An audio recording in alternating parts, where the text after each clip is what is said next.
Good morning again. मनुष्य, मानव, man, होमोनिड्स, Homo sapiens, इंसान social animal कहलाता है। जब हम सोशल एनिमल की बात करते हैं तो animal means we belong to the kingdom animalia, इसलिए एनिमल है। सोशल और भी जानवर हैं जो सोशल हैं। सोशल जब हम बात करते हैं तो हम बात करते हैं एक सोसाइटी की। तो यहाँ हम बाकी जानवरों की बात नहीं करेंगे, हम बात करेंगे इंसानों की सोसाइटी की। सोसाइटी की जब भी हम बात करेंगे, इस चीज़ को इसलिए ध्यान रखना, इस लेक्चर को इसलिए ध्यान से सुनना, इस भाषण को, इस ज्ञान की उल्टी को, क्योंकि ये आपको हर जगह काम देगी। It's always there. सोसाइटी अकेली नहीं है, सोसाइटी इज अ कलेक्शन।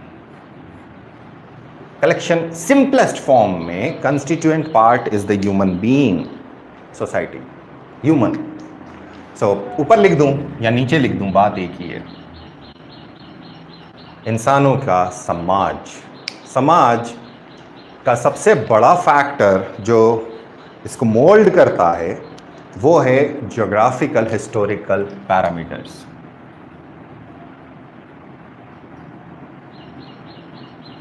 कहीं पर भी कभी भी समाज को बनाने के अंदर ज्योग्राफी और हिस्ट्री रोल प्ले करती है।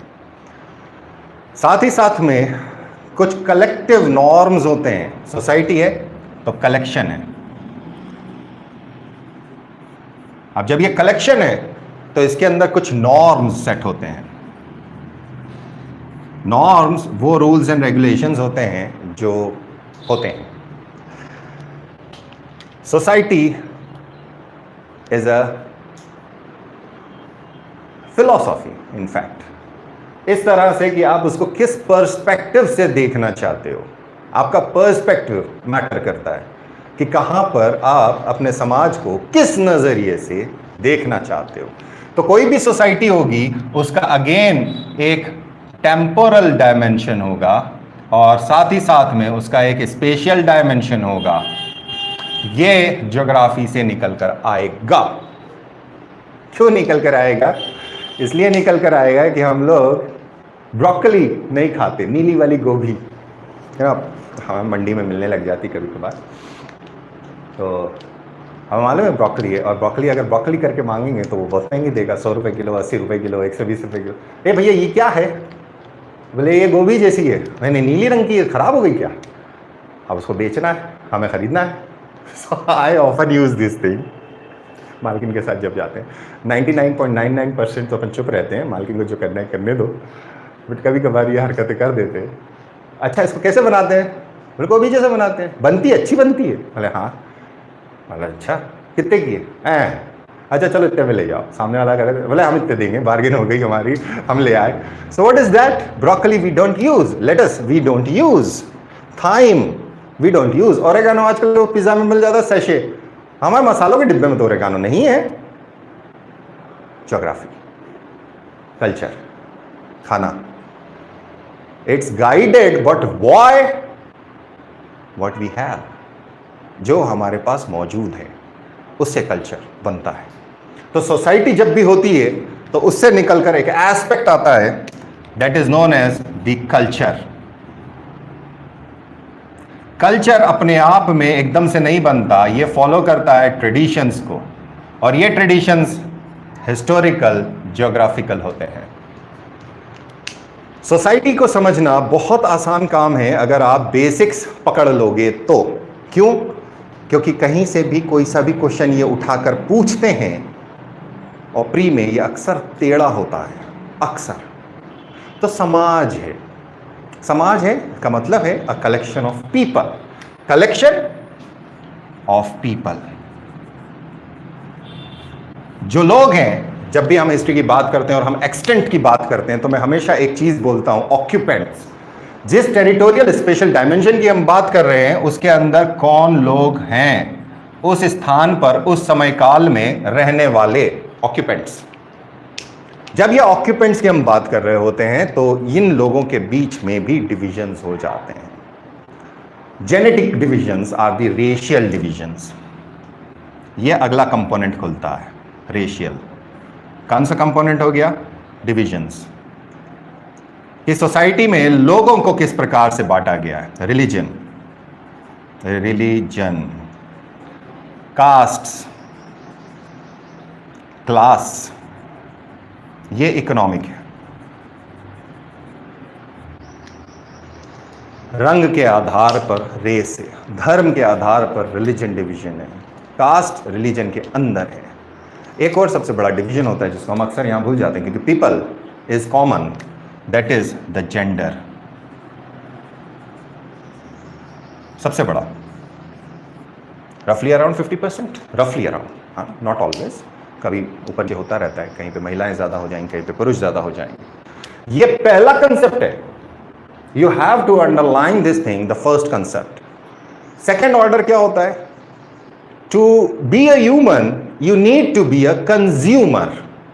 इकोनॉमी का बेसिक कंसेप्ट है, हर एक मानव एक कंज्यूमर है हमेशा, ऑलवेज, चाहे वो कंजम्पशन अपने सर्वाइवल के लिए कर रहा हो या वो अपना कंजम्पशन लेजर और प्लेजर के लिए कर रहा हो, लग्जरी के लिए कर रहा हो। Every human being, every people are consumers. और जब ये कंज्यूमर्स होते हैं तो उस सोसाइटी के नॉर्म्स के हिसाब से वो होते हैं।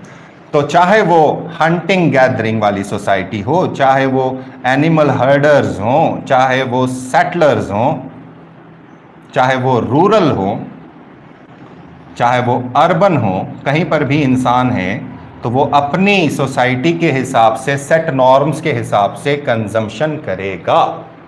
नाउ सेट नॉर्म्स जो होंगे वो सोसाइटी के डिवीजन के हिसाब से चेंज होंगे। Racial norms, religious norms, caste के नॉर्म्स, क्लास के नॉर्म्स, उन नॉर्म्स के हिसाब से consumption. It's easy if you know what to look for and where to look for। अब जब हम कंजम्पशन कर रहे हैं, कंज्यूम कर रहे हैं, कोई तो कोई प्रोड्यूस कर रहा होगा, कहीं ना कहीं तो प्रोडक्शन आ रहा होगा। So we get producers.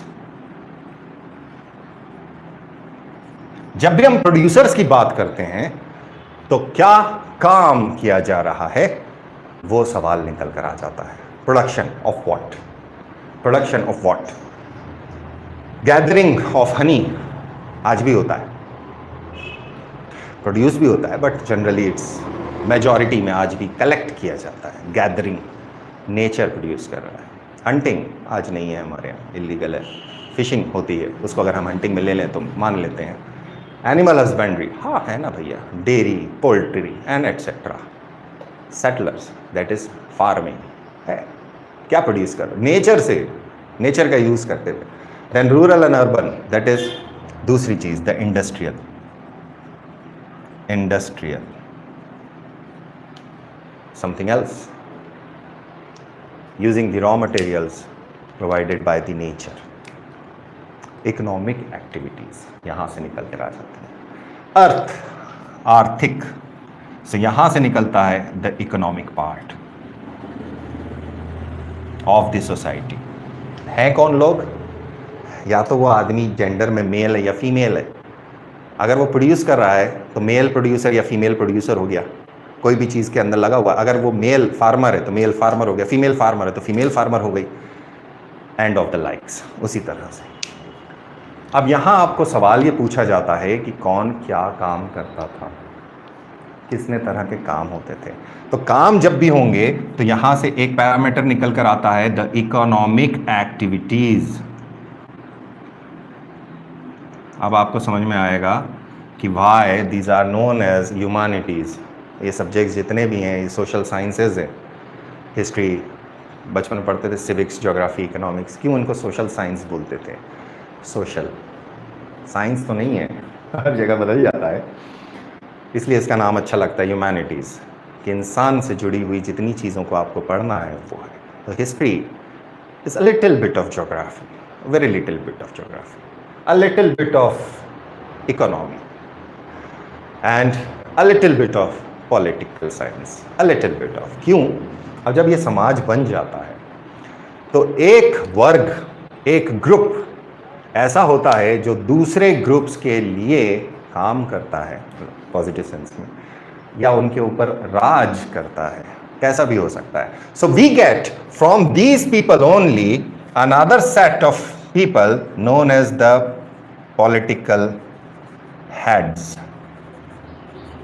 यहां से निकलता है पॉलिटिकल सिस्टम, और यहां पे है इकोनॉमिक सिस्टम, यहां पर है the cultural system. History is all about these. Mostly हम लोगों का जो फोकस होता है वो राजाओं के ऊपर हो जाता है मोस्टली, क्योंकि वो एक सेंट्रलाइज कर देता है, वो एक हाईवे बना देता है कि जिस हाईवे के ऊपर आप चल रहे हो इट बिकम्स ईजी. इस राजा के समय काल में क्या होता था, इस टाइम पीरियड पर क्या होता था, उस टाइम पीरियड को हमने अलग अलग अलग अलग अलग अलग क्लासिफाई कर रखा है, तो उसी के अंदर हमारा हड़प्पा है. सो अगर हम हड़प्पा को देखना चाहते हैं तो इस लेआउट को, जो जनरल लेआउट है, इसको समझना जरूरी है. तो सबसे पहले कौन राज करता था? We don't have any evidence कि कौन राज करता था. So we don't have anything for Harappa here. It may be कि कोई प्रीस्ट का एक वर्ग हो, जैसा ग्रीस में होता था, अर्लियर ग्रीस में, या कोई व्यापारियों की एक लॉबी हो जो वो काम करती थी, ग्रुप हो या व्यापारी कोई हो. We don't have anything. So इसलिए इसके बारे में कहना असंभव है. साथ ही साथ में यहाँ पर हम किसी को नाम नहीं देंगे. तो ये जनरलाइज्ड मैटर के अंदर अगर आप पढ़ना चाहते हो तो सोसाइटी यहाँ पे बड़ी जनरल है. यहाँ कोई खास नाम नहीं आता कि फार्मर को क्या बोलते थे, बुनकर को क्या बोलते थे, बढ़ई को क्या बोलते थे, लोहार को क्या बोलते थे. आप उसको बढ़ई, लोहार सब कुछ लिखेंगे, सुनार सब लिखेंगे आप. क्यों? क्योंकि हमारे पास यहाँ पर हिस्टोरिकल नाम मौजूद नहीं है, इसलिए हम इसको कहते हैं प्रोटो हिस्ट्री. अब इंसान था और उसकी बेसिक इंस्टिंक्ट थी, तो सबसे पहले आपको यही चीज करना है. What do you know about the divisions? ये चीज पैरामीटर बना लेना और इसको लगा लेना, और सारी सोसाइटीज जितनी हम करेंगे इन्हीं के ऊपर काम करते चलेंगे. और ये काम आपने कर लिया तो आपका सोसाइटी से रिलेटेड जितने क्वेश्चन है, चाहे एमपीपीएससी के हो चाहे यूपीएससी के हो, ऑल डन. बट इसके अंदर आपका नॉलेज बेस एक किताब, दो किताब, तीन किताब से नहीं बनता.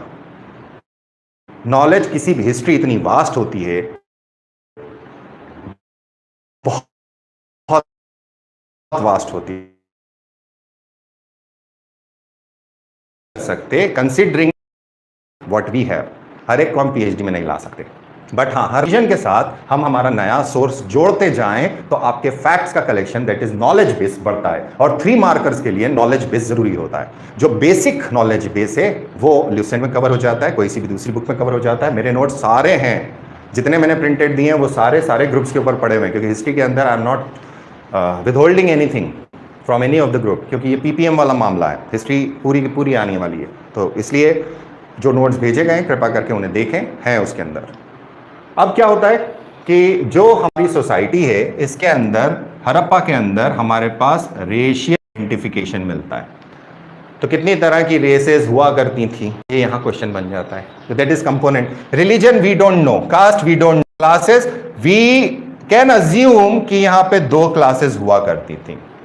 एक वो क्लास थी जो प्रीस्टली क्लास थी या बड़ी क्लास थी जो मैनेज करा करती थी, शायद always maybe, because this is proto history, we don't have any written evidence over here. तो yes, it is quite possible कि यहाँ पर क्लासेस में डिवीजन हो, बट रिलीजन और कास्ट के बारे में हम नहीं जानते, इसलिए हम कुछ नहीं कह सकते. रेसेस इसलिए हम कह सकते हैं क्योंकि हमारे पास डीएनए एविडेंस है कि these people have so and so DNA in them. So उससे पता चल जाता है कि कौन कौन सी रेसेस के थे. So no Aryans here, right. अब क्या होता है, जेंडर, जब भी हम बात करते हैं तो जेंडर के अंदर हम बात करते हैं, जो पहला पैरामीटर होता है वो होता है इक्वालिटी. इसी इक्वालिटी से निकल कर आता है एक टर्म स्टेटस, कि क्या स्टेटस था. तो किधर स्टेटस की बात कर रहे हो? स्टेटस सोसाइटी की जब हम बात करते हैं तो उसका सबसे छोटा स्वरूप होता है एक पति और एक पत्नी, that is the marriage. Always marriage से फैमिली बनती है, परिवार बनता है, फैमिली से क्लैन बनता है, ट्राइब, क्लैन से ट्राइब, ट्राइब से फिर पूरी एक सोसाइटी फॉर्म होती है, अलग अलग ट्राइब्स। कंसेप्ट है समझना। तो जेंडर के अंदर एक पुरुष का फैमिली के अंदर क्या रोल था, उसका उस ट्राइब में क्या रोल था, या महिला का उसकी फैमिली में क्या रोल था और उसके ट्राइब में या क्लैन में क्या रोल था। साथ ही साथ में अगर हम कंजम्पशन और प्रोडक्शन एक्टिविटीज़ के ऊपर जाते हैं तो प्रोड्यूसर के तौर पर या इकोनॉमिक एक्टिविटीज़ में महिला का योगदान क्या था, पुरुष का योगदान क्या था, ये पहला क्वेश्चन है। फिर अगर हम पॉलिटिकल सिस्टम के ऊपर बात करते हैं तो पॉलिटिकल सिस्टम में पुरुष और महिलाओं का योगदान क्या था। बेसिक समझा रहा हूं, कोई सी भी सोसाइटी के अंदर समीक्षा इसके अंदर यही डालना, basics of society and Harappan society. जितने भी आजकल नए नए वो देख रहे हो ना आप, क्या बोलते हैं उसको, वॉट जो भी बोलते हैं, जिस पहले हमारा थोबड़ा दिखता था, अब आजकल वो सुंदर सुंदर, वो सारे समीक्षा बना रही है। ऑल, इधर वीडियो खत्म होगा, उधर समीक्षा 2 फोटो 3 फोटो भेज देगी। मार्ट साहब जय हो, डालो। So Samiksha, I am very grateful and thankful for your efforts. I am really very appreciative of this, you are taking so much efforts, whatever. Thumbnail बोलते हैं, अच्छा ये होता है थंबनेल। यस, थंबनेल बोलते हैं, थैंक यू, आई फॉरगॉट।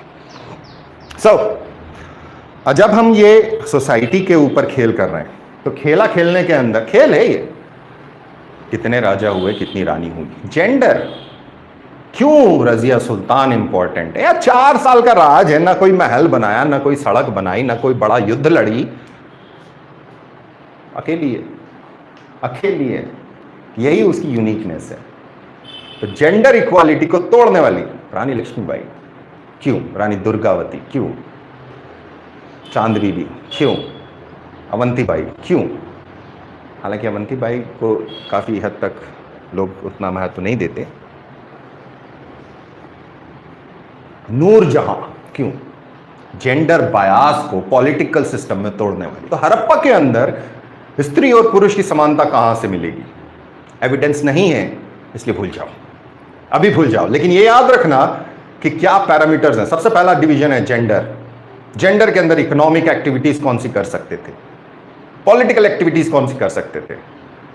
अगला आता है सबसे सर दुखाऊ काम, कल्चरल एक्टिविटीज। तो ये जो कल्चरल है इसके अंदर कंपोनेंट खुलते हैं, तगड़े कंपोनेंट खुलेंगे। कल्चर के अंदर सबसे पहली चीज हो जाती है एजुकेशन, सेकंड चीज आ जाती है द हेल्थ, थर्ड चीज आ जाती है द रिलीजन, फोर्थ चीज आ जाती है the entertainment, and finally we get roti kapda makan, food, drinks,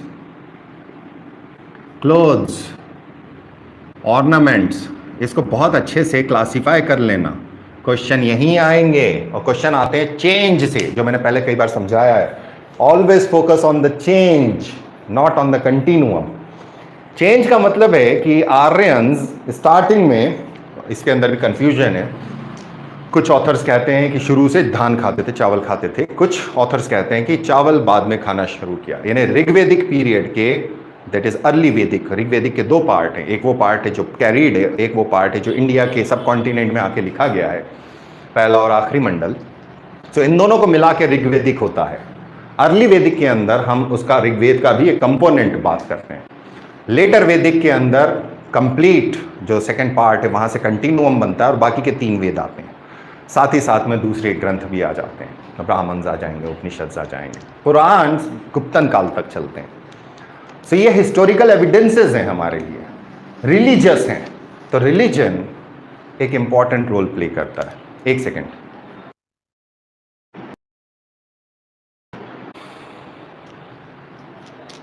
okay, I am back.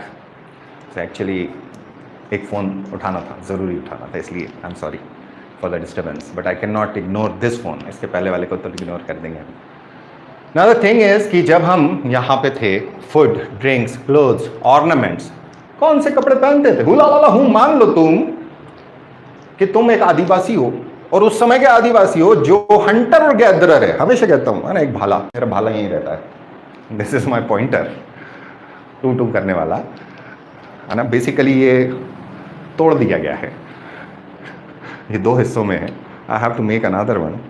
So anyhow, ये मेरा भाला रहता है। अब हम इसके लेकर होला लाला होम होम होला लाला होम होम बम मार दिया, हंटिंग कर ली। कब की बात है? सर्वाइवल। कौन सी बात है? Palaeolithic, Mesolithic, Neolithic, chalcolithic. आज भी होती है हंटिंग, ऐसा नहीं है कि हंटिंग आज नहीं होती, होती है। गैदरिंग, जा रहे हैं, पौधा पत्ता समझ में आ गया, अरे गाजर लगी है भैया, उखाड़ ली। आलू उखाड़ लिए। एक बड़े मज़ेदार चीज़ बोलता हूँ, हमारे यहाँ ठेले वाले चलते हैं, आपके मालूम नहीं क्या बोलते हैं, हमारे यहाँ ठेले ही बोलते हैं, इंग्लिश में वेंडर्स। और ठेले पे लगाते हुए देसी आलू। हम शुरू में तो हमें कोई प्रॉब्लम होती नहीं थी, देसी आलू क्या होता है, ठीक है। देसी टमाटर, हमें मालूम नहीं है भाई क्या होता है, हम मान लेते हैं देसी है। बाद में पता चला भैया टमाटर और बटाटा यानी पोटैटो तो भैया पुर्तगाली लाए थे, तो देसी कहाँ से हो गया। But that is the thing कि how does interaction of people between two different civilizations, two different cultures, change the very culture. They alter the culture. Why? Attack of Alexander is far more important than the first attack of Cyrus, because intermingling of two cultures. So art के बहुत सारे forms हैं, बहुत सारे forms हैं। Art के अंदर हम हमेशा एक चीज पे फोकस कर जाते हैं, आर्किटेक्चर बहुत इंपॉर्टेंट है। आई होप यहां दिख रहा है, हाँ दिख रहा है। डांस, ड्रामा, जो अभी हम लोगों ने आप लोगों को दे दिया है कि ये रट लो वाला काम, music, puppetry, painting, metal work, sculptures, metal etcetera. इसके अंदर कुछ जगहों पे पॉटरी भी आती है, कुछ जगहों पे, हमेशा नहीं आती। देन यही चीज़ों के अंदर, स्कल्पचर के अंदर अलग अलग मटेरियल यूज किया जाता है। तो मटेरियल कहाँ से आएगा? That material has to be produced. Question यहीं से आ जाता है। Material, you have to do something, you have to make something, you need material. उसका सोर्स क्या है? हड़प्पा के अंदर हमारे पास किताबों में एक चार्ट दिया होता है कि कौन सा मटेरियल कहाँ से आता था, इंपोर्ट होता था और हम लोग एक्सपोर्ट करते थे। Import and export domestic consumption के बाहर निकल जाता है। कंजम्पशन तो है, और अगर हमारी कोई डिमांड है तो उस डिमांड को सेटिस्फाई करने के लिए we must have imports. And simultaneously अगर हमारे पास कोई चीज़ है और हम उसको किसी दूसरे को देते हैं उसकी डिमांड को पूरा करने के लिए, imports and exports economic system का हिस्सा है। पैरामीटर्स हैं, मटेरियल है। तो ये धीरे धीरे इवॉल्व होता है और इनसे कुछ ना कुछ किंवदंतियां या नॉर्म्स जन्म लेते हैं और उन नॉर्म्स के हिसाब से हम काम करते हैं। ओके, सो सबसे पहले हमने देखा कि महिलाएं क्या करती थीं। तो महिलाएं अब कल्चर में क्या कर रही हैं, उनके राइट्स क्या हैं, उनकी ड्यूटीज क्या हैं, उनका स्टेटस क्या है। जब भी हम स्टेटस की बात कर रहे हैं तो do you have a right to do that? Do you have a right to do that, or are you allowed to do that? As simple as that. Are you allowed to do that? If you are not allowed to do that, you don't have a right. किसी भी norm से, rule से, regulation से, simple. Then classes के अंदर एक और चीज निकल कर आ जाएगी, the master class and the slaves class. We don't have any evidence for Harappa about these two, master and slave relationship के अंदर, लेकिन बाद में हमें मास्टर और स्लेव रिलेशनशिप मिलती है। तो स्लेव्स की कंडीशन के ऊपर, चूंकि इंडिया के अंदर जो स्लेवरी रही है वो इतनी ज़्यादा खतरनाक नहीं रही कभी भी, तो इसलिए स्लेव्स के ऊपर ज़्यादा काम नहीं हुआ, उसके ज़्यादा एविडेंसेस मेरे पढ़ने में नहीं आए कि कब कब कैसे क्या होता है। जनरली जो क्वेश्चंस हमारे पास आते हैं उन्हीं क्वेश्चंस के ऊपर हम फोकस रखते हैं, और सबसे ज़्यादा पूछा जाने वाला क्वेश्चन होता है स्टेटस ऑफ विमेन, सबसे ज़्यादा। अब आप इन सारे पैरामीटर्स के ऊपर महिलाओं को जोड़ना चालू करें। राजा है तो राजा की एक काउंसिल हो सकती है। काउंसिल, क्या महिलाएं इस काउंसिल में हिस्सा थी तो कब थी और उन्हें क्या कहते थे? सवाल यही खत्म। अगर तुमने ढंग से पढ़ लिया सवाल यही खत्म, अपने आप खत्म हो जाएगा। क्या आता है हमको? You don't have to worry about that. क्या इनके किसी ऑफिसर क्लास के अंदर कोई महिला शामिल थी? मंत्री, ऑफिसर इंक्लूड्स मंत्री, मिनिस्टर्स, कोई भी नाम से। जनरली कई सारे राजाओं के पास बॉडीगार्ड्स महिलाएं हुआ करती थी। Yes, it's true. So officers के अंदर महिलाएं बॉडीगार्ड थी। दैट मीन्स कि हाँ, वो मिलिट्री या पहले पैरामिलिट्री फोर्सेस के अंदर एक्टिव ड्यूटी देती थी। वर्ल्ड वाइड है ये मामला, अभी भी होता है कुछ जगहों के ऊपर, खासतौर पर डिक्टेटर्स के अंदर। कंसेप्ट आ रहा है समझ में? How you have to write an answer in the mains and how you have to prepare for prelims. Notes pages में होते हैं, उनका फैक्ट हिस्ट्री के अंदर आना चाहिए। कंसेप्ट छोटा है, कंसेप्ट के ऊपर एमपीपीएससी मैक्सिमम नहीं पूछती, रेयर पूछती है concept. Blood and iron policy ऐसे कॉमन है, वो आपको अपने आप क्वेश्चन करने में रट जाते हैं। कंसेप्ट्स कम है, फैक्ट ही फैक्ट हैं। आ रहा है? तो इसका लेआउट बनाना सीखना है आपको इसको खोलना सीखना है कि सोसाइटी अगर पूछी जा रही तो सोसाइटी के अंग क्या हैं। पॉलिटिकल सिस्टम हम अलग से पढ़ते हैं, इकोनॉमिक सिस्टम हम अलग से पढ़ते हैं, बट क्या वो अलग हैं? नहीं, वो अलग नहीं है। वही मानव है जो हो सकता है एक किसी कास्ट को या रिलीजन को या किसी रेस को बिलोंग करता है, लेकिन वही बंदा कोई इकोनॉमिक एक्टिविटी अगर कर रहा है तो वो किसी इकोनॉमिक एक्टिविटी से भी जाना जाएगा। इतना सिंपल है। It becomes very simple when you try to learn these things. It's easy, but we need to focus how to make this easier. तो ये एक लेआउट बनेगा। अब इसके अंदर चेंजेस आते हैं। चेंजेस क्या होते हैं? हड़प्पा के अंदर हमारे पास एविडेंस है कि महिलाएं डांस करती थीं। कैसे एविडेंस है? How do we have that evidence कि दे वर डांसर्स? एक डांस का मूर्ति मिली, 2 मिली है शायद, उसके डांसिंग गर्ल कहा गया बिकॉज पोज इस तरह का है। हमें नहीं मालूम वो वास्तव में डांस कर रही है, कहीं मॉडल है, वो मॉडल का पोज हो सकता है उस टाइम का, वी डोंट नो। तो रिलीजियस एक्टिविटीज हैं, तो प्रीस्ट्स, क्या महिलाएं प्रीस्ट थी? हाँ थी। रिलीजन अगर है तो प्रीस्ट्स। देन अगली चीज आती है फेथ, बिलीफ और वर्शिप। क्या महिला प्रीस्ट थी? यस। कैसे पता चलता है? एक सील मिली है, उस सील के अंदर कुछ महिलाएं खड़ी हैं हाथ जोड़ के, मतलब इस स्थिति में है कि एक व्यक्ति नीचे है, एक व्यक्ति पीछे खड़ा है, उसके हाथ में हंसिया है। तो क्या ये बताता है कि यहां हो सकता है नर बलि होती हो? May be, may not be, we don't know. वो तो ऐसे ही खड़ा हो हंसिया लेकर, हम समझ रहे हैं कि वो गर्दन काटने खड़ा है। नहीं, it is quite possible, it may be, may not. तो सारी चीजें हड़प्पा की मे बी, मे नॉट बी में है। इसीलिए प्रीलिम्स के अंदर मे बी, मे नॉट बी वाले क्वेश्चन जो कंट्रोवर्शियल होते हैं वो अक्सर नहीं पूछते हैं। वो कहां आके रख देते हैं कि क्या मिला है और कहां से मिला है। तो रिलीजन है तो वर्शिप है, वर्शिप किसकी हो सकती है? तो नेचर वर्शिप मिलती है। क्या हवन कुंड मिले हैं? हाँ, कुछ जगह से हवन कुंड मिले हैं। क्या मिला है? लिंग और योनि मिले हैं? हाँ मिले हैं। क्या मदर गॉडेस मिली है? हाँ मिली है। So nature worship is the element. महिलाओं का योगदान हाँ है, बराबर का है। तो स्टेटस हम एविडेंस बेस कह सकते हैं कि है। क्या प्रोस्टिट्यूशन है? We don't know. ये एक बहुत बड़ा एलिमेंट है जिसके बारे में हमेशा सवाल आते हैं। मेंस के अंदर आपको ये पता होना चाहिए कि ये क्या है।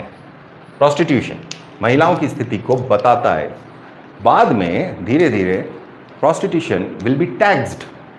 टैक्स उस पर लगता है जिसे सरकार मान्यता देती है, तो लीगलाइज्ड हो गया।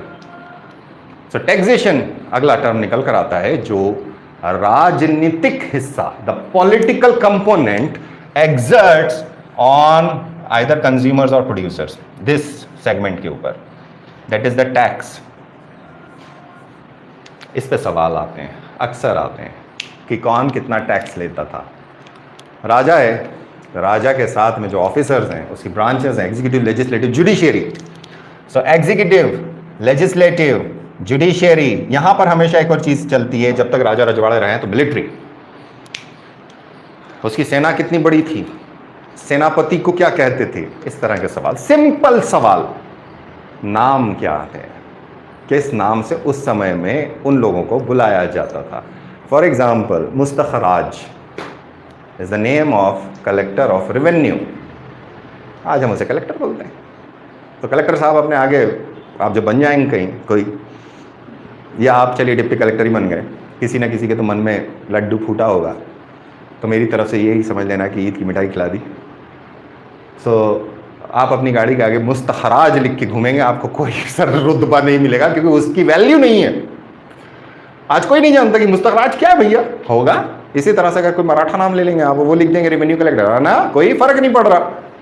जिस समय काल में उसका स्टेटस उससे जाना जाता था, उसकी वैल्यू उसी समय काल में होगी और उसी स्थान पे होगी, उसी टेम्पोरल स्पेशल डायमेंशन में उसकी वैल्यू होगी। इसलिए वो आपसे इन पे फोकस करते हैं। It's very third class question, ये नहीं लगता, बट हम प्रिपेयर ढंग से नहीं करते।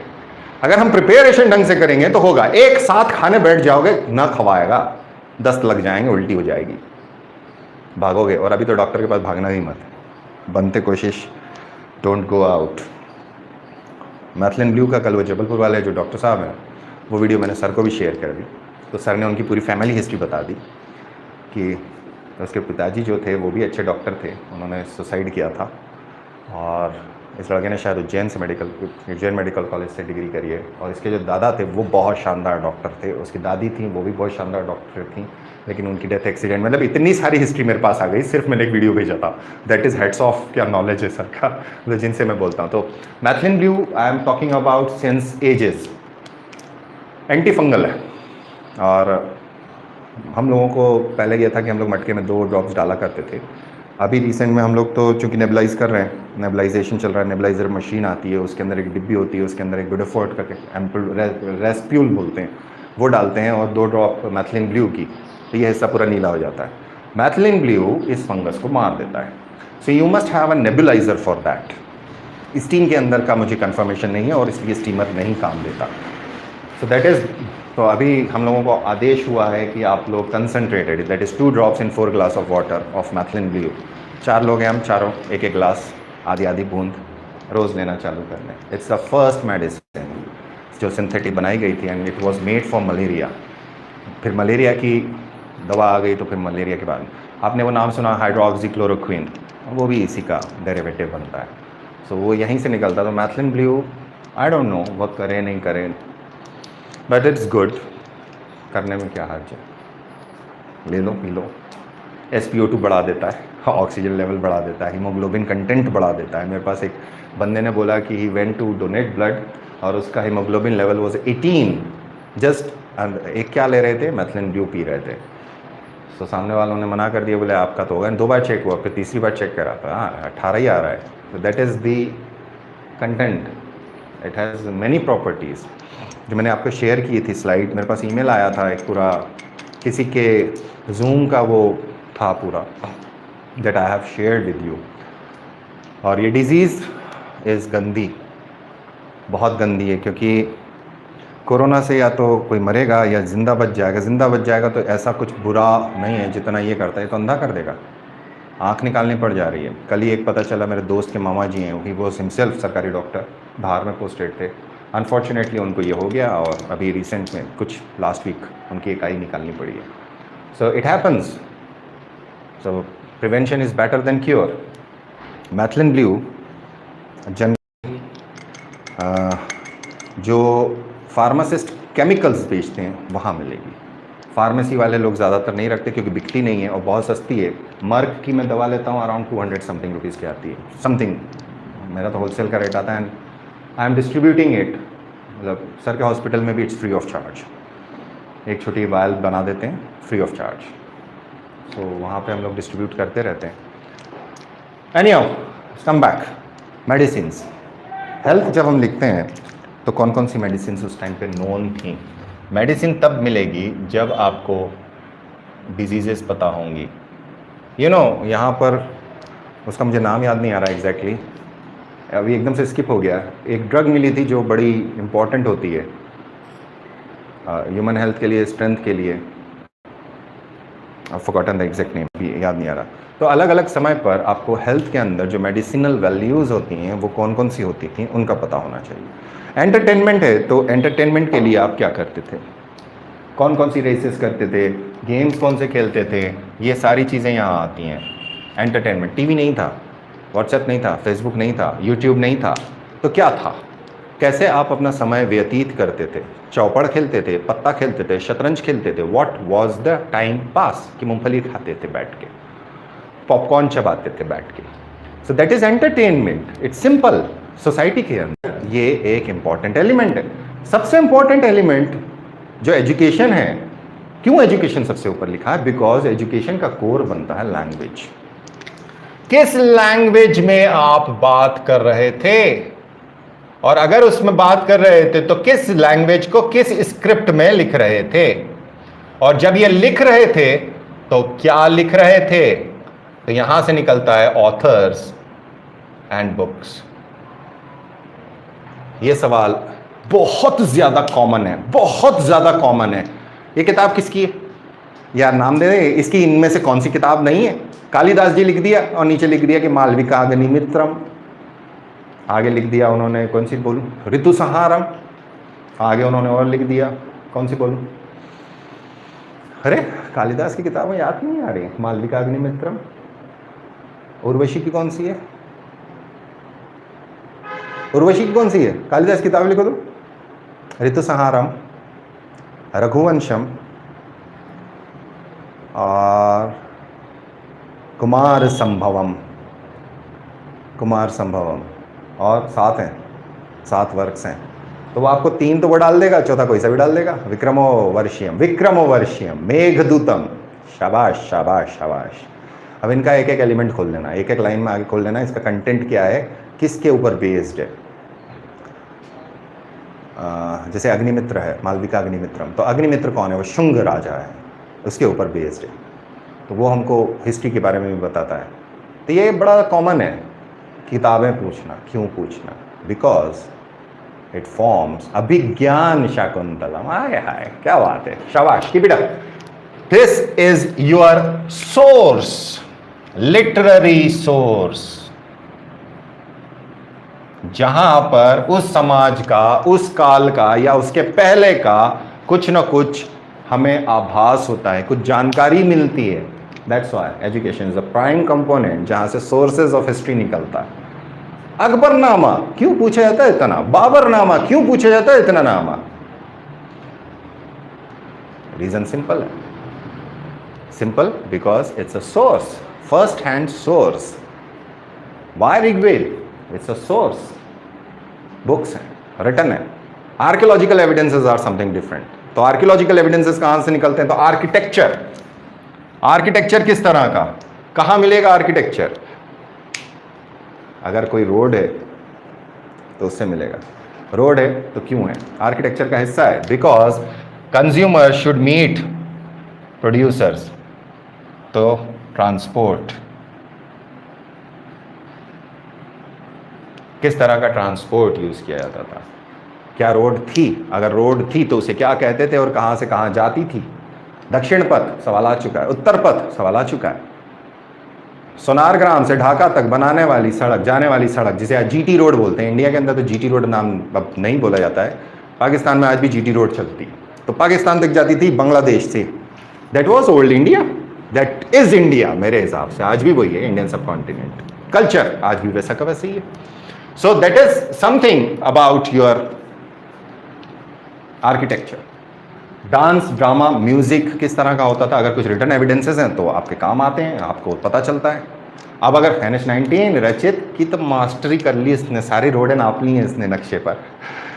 Puppetry, painting, sculpture. अब यहां से निकलता है एलिमेंट कि हड़प्पा के अंदर जो स्कल्पचर था या जो भी आर्ट फॉर्म था वो किस तरह का था? It was utilitarian, it was not ornamental. Utilitarian का मतलब होता है कि वो काम आने योग्य था, उसके अंदर सौंदर्य शास्त्र का इस्तेमाल इतना ज्यादा नहीं हुआ है। It was precision made for, उनके हिसाब से काम करने के लिए, वर्क के लिए। ये एलिमेंट्स हैं, these are elements what I am going to write over here. ना कम्युनिकेशन, ट्रांसपोर्ट जब हम लिखते हैं तो हमेशा याद रखना it is a part of communication. जब आप सामान बेच रहे हो तो अकेले अकेले बेच रहे हो या आपके पास कोई मार्केट है। So consumers and producers meet at a market.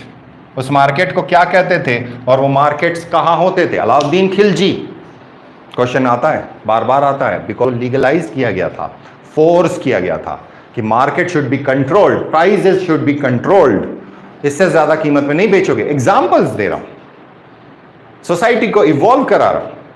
खाना है तो ऋग्वेद के अंदर गेहूं है, लेकिन कुछ ऑथर्स बोलते हैं कि चावल भी खाते थे, लेकिन जैसे ही आप महाजनपद पीरियड में आते हो चावल मिलने लगता है।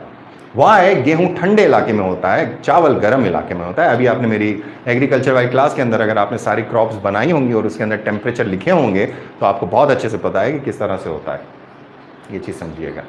ना सेकेंड थिंग, खाने के अंदर धीरे धीरे दालें बढ़ती चली गई, सब्जियां बढ़ती चली गई। कौन लाया था? सवाल ये होता है, which of the following was introduced into India by so and so?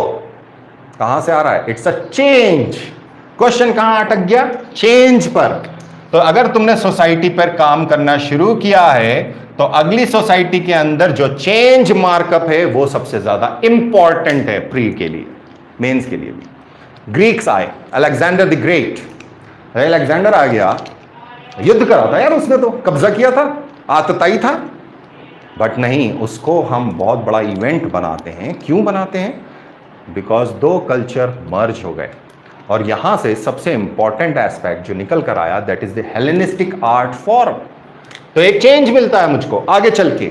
Harappa stand alone है, इसका न तो कोई प्रीकर्सर है न इसका कोई फॉलो अप है, तो यहां पे न तो कोई चेंज है न तो कोई कंटिन्यूअम है।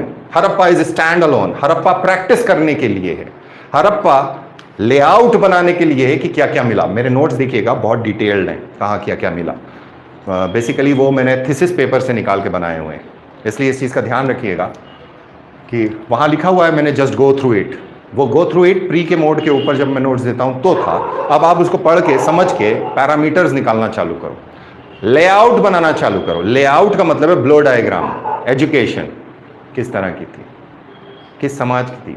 सो एक समाज का पार्ट है और दूसरा पैरामीटर्स हैं। You can make this in a 2x2 form of chart also. आप बड़े आराम से चार्ट में यहाँ पैरामीटर्स लिख सकते हैं, कौन करता था और क्या करता था। It can be done easily. तो कोई भी क्वेश्चन कहीं से भी आता है तो you will be able to handle if you have that kind of knowledge background. Unfortunately इतना इनफाइनाइट है कि इसको कितना ही करो हमेशा लगता है कि कम है, तो इसलिए मैं इसको छोड़ देता हूँ और ये मानता हूँ कि जो काम करेगा, रटने वाला काम, तो फिर मार्केट में बहुत सारी किताबें, गो एंड गेट दैट। अगर आपको बहुत मोटी किताब पसंद है कि डिटेल में पढ़ना है, गो फॉर रेड्डी। पर रेड्डी के अंदर भी कई चीज़ें नहीं मिलेंगी। साउथ इंडिया के बारे में अगर कवर नहीं हो रहा है तो go for Tamil Nadu board. South India की हिस्ट्री के बारे में कवर करता है। तमिलनाडु बोर्ड की क्यों किताबें चलती हैं, क्यों ज़्यादा एम्फेसिस दिया जाता है? बिकॉज नॉर्थ इंडिया और साउथ इंडिया के बीच में एक कल्चरल बैरियर है, हिस्टोरियंस में भी है। तो हिस्टोरियंस का फोकस कहाँ पर है? तो वो फोकस को साउथ इंडियन किताबें ज़्यादा कवर करती हैं लोकल की तरह से। इस वजह से यूपीएससी के अंदर क्यों है, हर एक चीज़ के पीछे रीज़न है। रीज़न ये है सिंपल, साउथ इंडिया से क्वेश्चन नहीं आएंगे यूपीएससी में, बिल्कुल आएंगे। तो वो कहाँ से कवर करेंगे? तो वो साउथ इंडिया की कवर करेंगे, साउथ इंडिया की किताबों से। Tamil Nadu board, simple. Why Tamil Nadu board? Because of this. Why NCERT? NCERT generalistic approach के अंदर बहुत सिंपल लैंग्वेज में बिना टीचर के पढ़ाने की कला है। एनसीईआरटी इसलिए बोला जाता है कि आप बेसिक तो पढ़ के आ जाओ, जो मैं मान के चल रहा हूँ कि आप प्री निकालने लायक अगर हो तभी मेरी मेंस में बैठोगे, नहीं तो आप के ऊपर से उड़ेगी। That is the concept. अभी एक लड़के ने इसलिए छोड़ दिया, सर मेरे ऊपर से उड़ रही है, अब मैं तो फिजिकल क्लास में आऊँगा, मुझे नहीं मालूम फिजिकल क्लास कब लगेगी, या मैं मेंस ले भी पाऊंगा या नहीं ले पाऊंगा, it's depends, doesn't matter. So mains अभी तो चल रही है, यूपीएससी पोस्टपोन हो चुका है, मोस्ट प्रोबेबली एमपीपीएससी भी पोस्टपोन हो जाए, बट कह नहीं सकते। कल को मामले सारे शांत हो जाए कि एक भी वायरस एमपी से भाग गया, वो कंडक्ट करा दें पूरे, क्योंकि सारी डिस्ट्रिक्ट के हेडक्वार्टर्स के अंदर एग्ज़ाम कंडक्ट कराना है। हो सकता है आज यहाँ है कल वहाँ है, तो वी डोंट नो क्या होगा। So we are working. 20 जून तक मेरा ये प्री का कोर्स तो मैं ख़त्म करने की कोशिश कर रहा हूँ, सारे बैचेस का जितना जितना भी पार्ट मेरा छूटा हुआ है, I will try to wind them off. Anyhow, God willing, ईश्वर की मर्जी अगर रही, सब कुछ सही चला, स्वस्थ रहे, सुरक्षित रहे, तो समझ में आया कि नहीं आया? कितना इजी है सोसाइटी पढ़ना। अब इसको हम ले लेते हैं इकोनॉमिक, कल्चर। सर कल्चर रुलाता है, क्यों रुला रहा भैया? एलिमेंट पकड़ो। एलिमेंट ही नहीं पकड़ते ना हम बेस नहीं पकड़ रहे, इसलिए रुला रहे हैं। गांधार स्कूल ऑफ आर्ट अपने आप नहीं बनेगा। गांधार स्कूल ऑफ आर्ट इसलिए डेवलप होगा क्योंकि ऑलरेडी वहां पर प्री एग्जिस्टिंग हेलेनिस्टिक फॉर्म था, प्री एग्जिस्टिंग पर्शियन फॉर्म था। तो पर्शियन फॉर्म और Hellenistic form, that is Greek form, दोनों मिलकर बन जाते हैं द गांधार। लेकिन गांधार की खासियत क्या होती है? Subject matter becomes the Indianise subject matter. किस तरह से बनाना है? वो फॉर्म वहां से ले लिया, subject matter is Indian. So Zeus की मूर्ति नहीं बन रही, तो हेलेनिस्टिक फॉर्म का इंट्रोडक्शन किस तरह से हुआ, ग्रीक कल्चर किस तरह से हमारे पास हावी हो जाता है, या इंडियन ग्रीस को क्या देते हैं, तो एक्सपोर्ट कैसे चालू होता। काली मिर्च रोमन पीरियड के अंदर it was known as black gold. एक मुट्ठी काली मिर्च, प्लिनी लिखता है, कई बार एक मुट्ठी सोने के बराबर हो जाती थी। स्पाइसेस, प्लिनी बोलता है कि India is draining wealth out of Rome. फिर हम लोग बाद में बोलेंगे कि British have drained the wealth of India. हाँ, दादा भाई नौरोजी क्यों लेकर आ जाएंगे। That's the thing, the change. Change के ऊपर सबसे इंपॉर्टेंट, फिर चेंज करने वाला कौन सा इवेंट था, वो इवेंट। सो हड़प्पा के अंदर you need not worry about any change in any continuum, it is standard, it is a practice set. क्या मिला है, कहाँ से मिला है, जो मैंने पहले बोला आपको, गिन चुन के 2-3 लोगों ने भेजा और मैंने शायद 1-2 लोगों से बोला कि आप शेयर कर देना, सबने नहीं भेजा। इट हर्ट्स, क्योंकि you are not working, and if you are not working you are not growing, if you are not growing your chances become slim. If you want to have that kind of chances, test इतना simple ले रहा हूँ, मुझे कोई answers ही नहीं दे रहा, गिन चुन के चंद लोग आंसर्स भेजते हैं और फिर मैं उन पर कमेंट मार देता हूँ गिन चुन के। खैर मैं अपनी ड्यूटी कर रहा हूँ, दैट्स माई ड्यूटी कि I should provide you with the test. आप करके भेजो ना भेजो, आप फीडबैक दो ना दो, it's entirely up to you, it's online. I have learn this thing कि पहले बहुत दुख होता था, पीपीएम मोड जब मेरा चालू हुआ था, इट वॉज मैं हर रोज़ परेशान होता था, बट नाउ अब वो आदत हो गई है।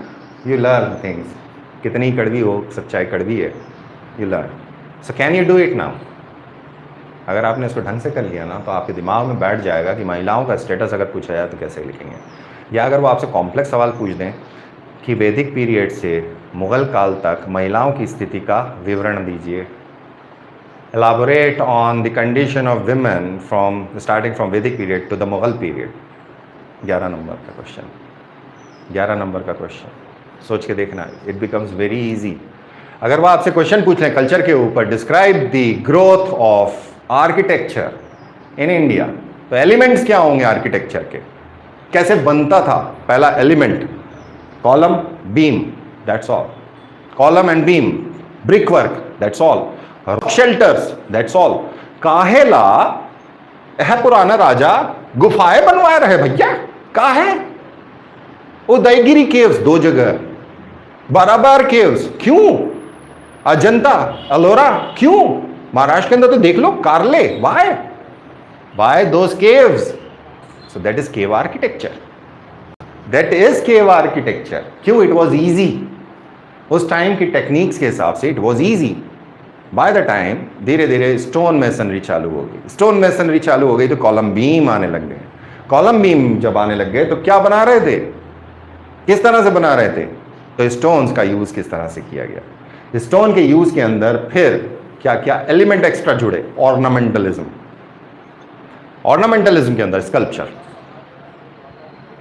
स्कल्पचर के एलिमेंट्स ना, स्कल्पचर के जो एलिमेंट्स होते हैं हर जगह नहीं मिलते हैं।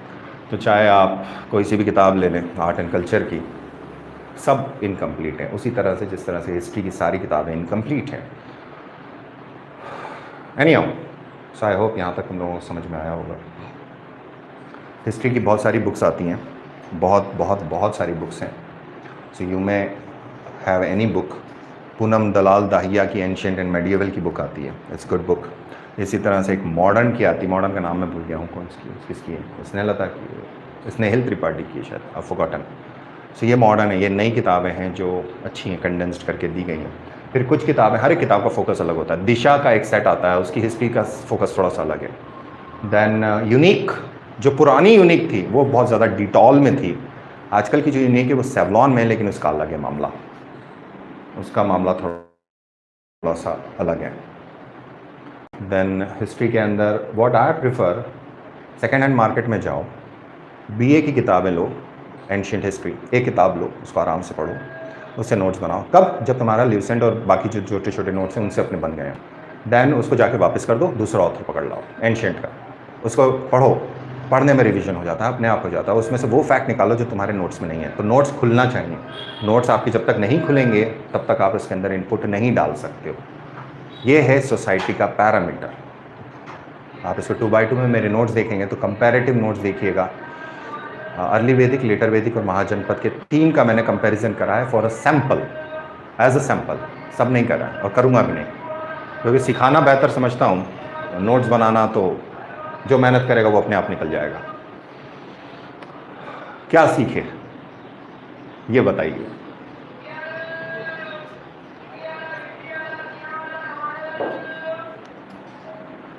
क्या सीखे? और दिमाग में अगर कुछ चतुराई भरा क्वेश्चन आया तो क्या क्वेश्चन आया वो भी पूछ सकते हैं। If I may be able to help you, I will be helping you.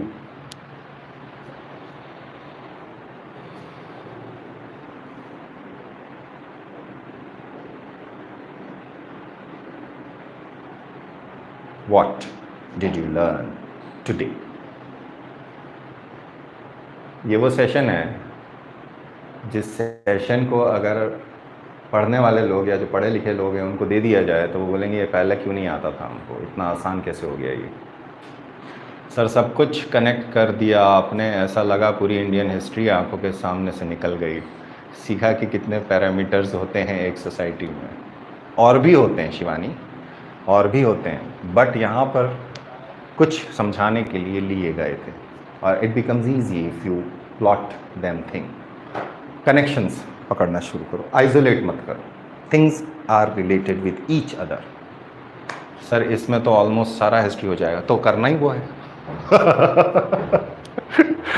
करना ही वो है डियर, करना ही वो है। Okay, any questions? Any questions? Okay, so 13 तारीख को कल मैंने टेस्ट लिया था आपका। कल मैं सर एक क्वेश्चन तो पैरामीटर पकड़ करे, तुम पहले एक लेआउट ले लो, जो लेआउट दिया है मैंने उस लेआउट को धीरे धीरे धीरे धीरे A3 साइज़ तुम्हारे पास पेपर है, नहीं है तो शिवानी की दुकान पे छापा मार देना आज, है ना, उसकी प्रिंटिंग प्रेस में से A3 निकाल लाना, एक बड़ा चार्ट फॉर्म चुपचाप से या बता के, और नहीं दे तो फिर समीक्षा को ले आना, ठीक है, दोनों दादागिरी करके ले आना, उस पर बनाने की कोशिश करो कि what is society, what is the political aspect of the society, what are the cultural aspects of the society, then what is economical, बोला नहीं बोला, political, economical and cultural. Social अपने आप बन जाएगा, सोशल अपने आप बन जाएगा इन तीनों से। हालांकि सोसाइटी के अंदर we need to focus on the contributors या the divisions.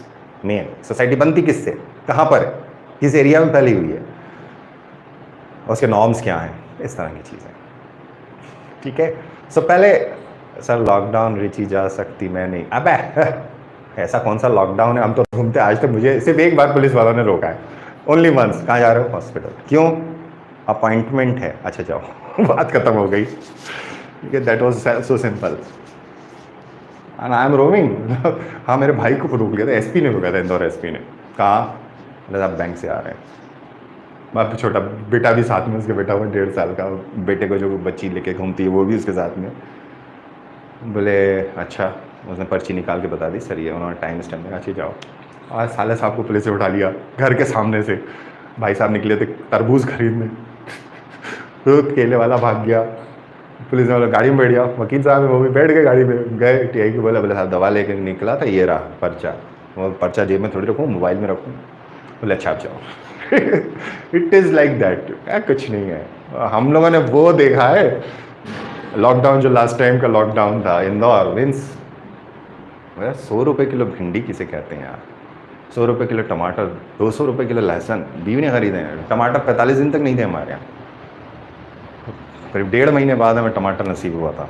Forget non veg, forget non veg. Anyhow, अब तो हर चीज़ ईजी है, it's not that kind of lockdown. Okay, so take care, stay safe, stay healthy, stay happy and work like anything. Work, एक जुनून ले आओ अपने अंदर। जुनून किस चीज़ का? मुझे क्या नहीं आता, क्यों नहीं आता, या तो नॉलेज बेस नहीं आता या रिवीजन बेस नहीं आता, नॉलेज बेस नहीं आता तो एक किताब को पकड़ो पहले, उससे नोट्स कंप्लीट करो। Notes, this is my feeling and my philosophy, I must have my own notes, I must have my own notes, क्योंकि वो मेरी थिंकिंग के ऊपर बने हुए हैं। और जब मैं बनाऊंगा तो मेरा आई, हैंड और ब्रेन कोऑर्डिनेशन होता है, उससे लर्निंग फास्ट होती है।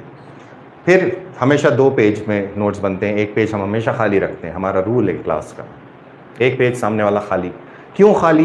क्योंकि उसके अंदर जो एड ऑन होगा वो हम ऐड ऑन कर सकते हैं, ताकि हम दोबारा नोट्स बनाने की मेहनत नहीं करें। प्रॉपर ऑर्डर में बनते चले जाएंगे, पेज है खाली छोड़ते जाओ, ज़रूरी नहीं है कि आप एक ही कॉपी में निपटाओ। That is my extensive kind of work, comprehensive kind of work. You are most welcome, Ruchi. And all of you, Eid Mubarak. Take care and bye bye.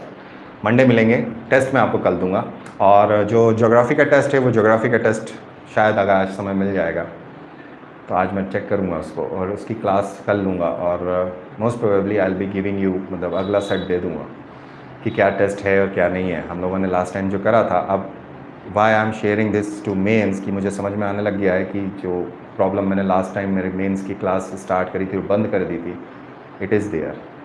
I am now justified with the philosophy कि most of the people go with the flow of the market.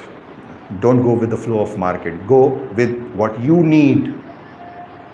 जो तुम्हें चाहिए उसके ऊपर काम करो, जहाँ तुम वीक हो उसके ऊपर काम करो, जहाँ तुम स्ट्रांग हो स्ट्रॉन्गर बनो, छोड़ मत दो, छोड़ो मत। स्ट्रॉन्गर एस्पेक्ट में कभी गलत नहीं होना चाहिए, तो स्ट्रॉन्गर पार्ट और स्ट्रॉन्गर होना चाहिए, ज़्यादा स्ट्रॉन्गर होना चाहिए, right? So take care, bye bye, bye bye.